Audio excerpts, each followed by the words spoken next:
I can also tell you the African National Congress has convened a special National Executive Committee meeting in Irene outside Pretoria today after this weekend's election win at the polls. The party has a number of important issues to discuss. So on to that meeting then today to map a way forward after losing 19 seats in this election. President Ramaphosa is expected, as we headlined a little earlier, to trim his cabinet, also promising the new government will have, and I quote, a zero-tolerance approach to fraud and corruption.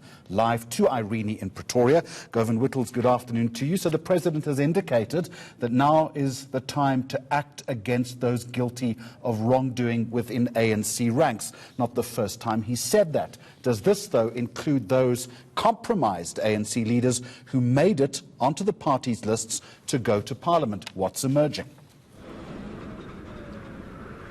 Well, it does, Jeremy, because we know that the ANC's Integrity Commission has taken a look at its list of representatives that's due to go to the National Assembly and provincial legislatures, and it's compiled a report. And before the elections, just 3 days before the country was due to go to the polls, the ANC had said that that report had not yet been submitted to the party's National Executive Committee. And this would be the meeting where that report would either be completed or tabled, and a decision would be made on the fate of those that are due to represent the ANC in the National Assembly. President Cyril Ramaphosa, as you heard in the previous clip, describing this as an era of accountability. Well, this meeting will be where he has to walk the talk, so to speak, and he has plenty of opportunity to do so. That report being one of the ways that he can introduce the accountability in the very first meeting after the election. So that is due to be one of the top agenda items that we're expecting at this NEC meeting. You can see that I'm still outside here. That's because the ANC security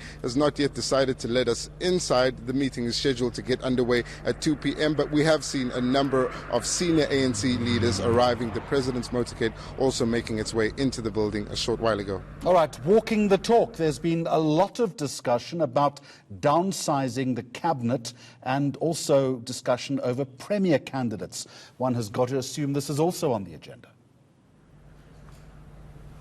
It is indeed, and we've heard speculation that the cabinet may be reduced down to 30 ministries and doing away with a few deputy minister positions. That debate will no doubt be raging within the ANC in this meeting. When we last asked the ANC what their official position would be towards deputy ministers, they were hesitant to take a stance on whether or not they believed that deputy ministers should be done away with, but they did say that they believe that there are some ministries which could be merged, signaling that they would like to take the proactive step of reducing the size of the cabinet and agreeing to the number of ministries possibly at this NEC meeting. But of course we know there's also the issue of premiers, and traditionally when the ANC NEC meets after the election, it receives a list of 3 possible premier candidates from each of the provinces where it governs. That no doubt will happen today in the NEC meeting. But what would make it different this time around is the focus on female premiers. We've heard the ANC Women's League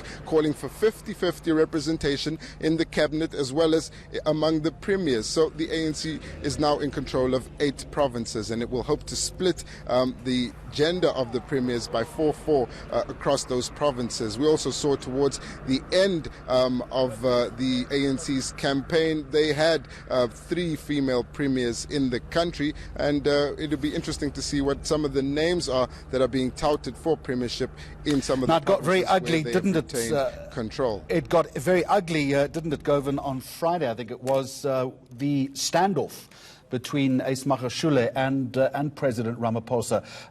One's got to assume that he's going to be taken to task in that meeting today, surely.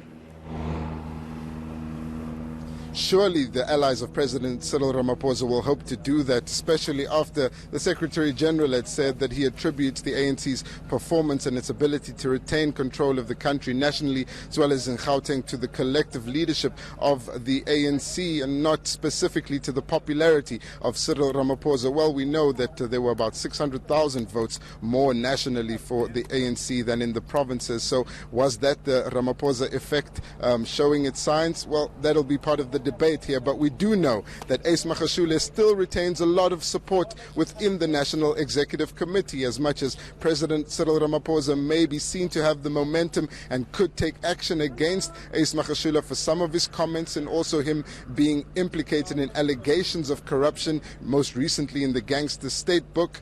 We know that Ace Magashule still has very senior and influential allies that retain a lot of control and influence over ANC branches, and one wonders whether the president will be looking to handle this carefully as the ANC approaches its National General Council. All right, Governor Whittles, thank you. In Irene in Centurion.